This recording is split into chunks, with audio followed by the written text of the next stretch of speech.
2025-yil yanvar ishdan ketdim. Hayotimizdan chiqib ketayotgandek bo'ldi. Lekin bilaman, hech narsa bejizga emas. Allohdan faqat xayrlisini so'radim.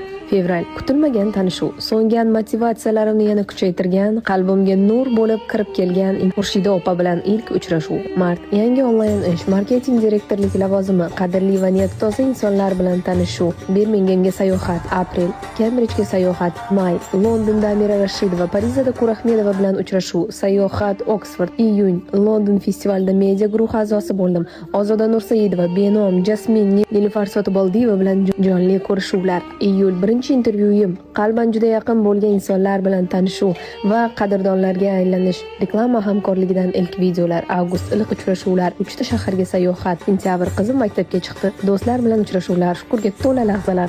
Oktyabr Londonda zarafshonliklar bilan uchrashuv. Noyabr Birmingemda Germaniyadagi o'z ishining professional o'zbeklari bilan uchrashuv.